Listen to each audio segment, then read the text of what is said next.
আসসালামু আলাইকুম। আজকে আমি কাতলা মাছ দিয়ে নতুন জিনিস সিমের বিচি রান্না করব। সময় স্বল্পতার কারণে সিমের বিচিটা আমি সিদ্ধ করে ছাড়িয়ে নিয়েছি। এই দিয়ে আজ আমি রান্না করব কাতলা মাছ। আর মশলাটা হলো এইগুলা মশলা, এখানে জিরে, রসুন, ঝাল বাটা সব কিছু দিয়েই রান্না করছি। ভিডিওর সাথে থাকুন, দেখতে থাকুন কাতলা মাছ আর সিমের বিচি। গাইস, মাছটা আমি লবণ হলুদ দিয়ে ভেজে নিব। যেহেতু ভুনা মতো করে রান্না করব, সেজন্য মাছটা আমি ভেজে নিচ্ছি।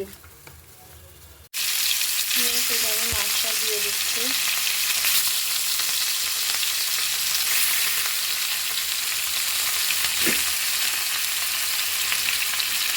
এই মাছগুলো আমি একটু কড়া করেই ভেজে নেব। তাই সেই মাছগুলো আমি উঠিয়ে নিচ্ছি এক এক করে।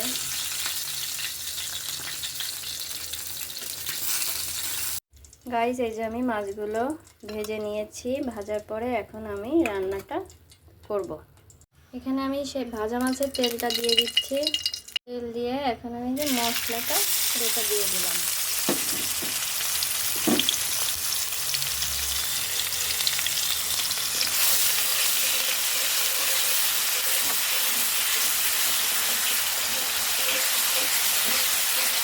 পেঁয়াজটা আমি ছোটো করে নিয়েছি। এই যে মশলা কষানোর পরে এখন আমি সিমের বিচিগুলো, এই যে সিমের বিচিগুলো ঢেলে দিচ্ছি। এবার সিমের বিচিটা আমি কষিয়ে নেব মশলার সাথে। প্রিয় সিমের বিচি দিয়ে কাতলা মাছ দিয়ে রান্না করে খেয়ে দেখবেন, খুবই সুস্বাদু হয়। এভাবে আমি বেশ কিছুক্ষণ একটু কষাবো। পানি দিয়ে নেব যাতে এখন তলায় ধরে যাচ্ছিল।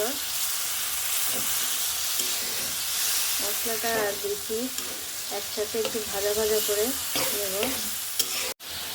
এরপরে আমি মাছগুলো দিয়ে দিই।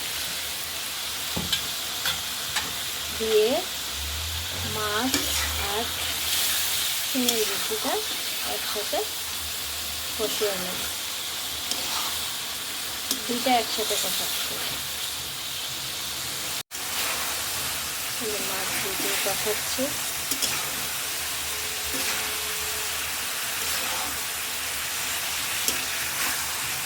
এবার ঝোলের পানি দিয়ে দিলাম।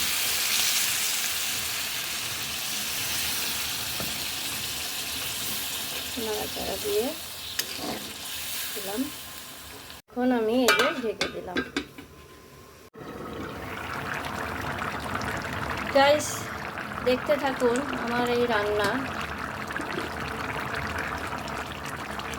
সিম দিয়ে কাতলা মাছ রান্না।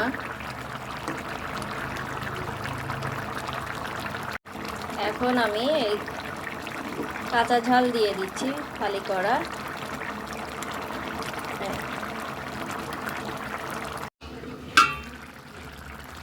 গাইস, এই দেখুন তরকারিটা হয়ে গেছে।